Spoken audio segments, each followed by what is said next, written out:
La squadra dei Vigili del Fuoco del distaccamento di San Vito al Tagliamento, supportata dall'autoscala della squadra nucleare biologico-chimica radiologo e dal funzionario di guardia proveniente da Pordenone, è intervenuta a Villotta di Chions per l'incendio di un appartamento ubicato al secondo piano di una palazzina. L'incendio, sviluppatosi nel terrazzo, si è poi propagato verso l'interno dell'alloggio ed è stato grazie al rapido intervento dei vigili del fuoco se l'evento è stato contenuto limitando i danni.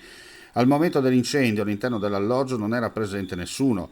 Per motivi di sicurezza le famiglie presenti nel condominio sono state cautelativamente fatte evacuare. Al momento la situazione è sotto controllo, l'incendio è completamente spento e appena terminate le operazioni di messa in sicurezza e verificata la strumentazione in tutti i fili appartenenti per verificare l'assenza di residui di prodotti della combustione, le famiglie saranno fatte rientrare nei propri alloggi, tranne quella dell'appartamento coinvolto dall'incendio, che al momento è dichiarato inagibile. Le cause dell'incendio sono ancora in corso di accertamento.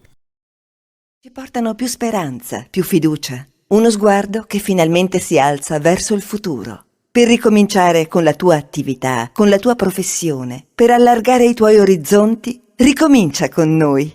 Contatta il nostro ufficio pubblicità.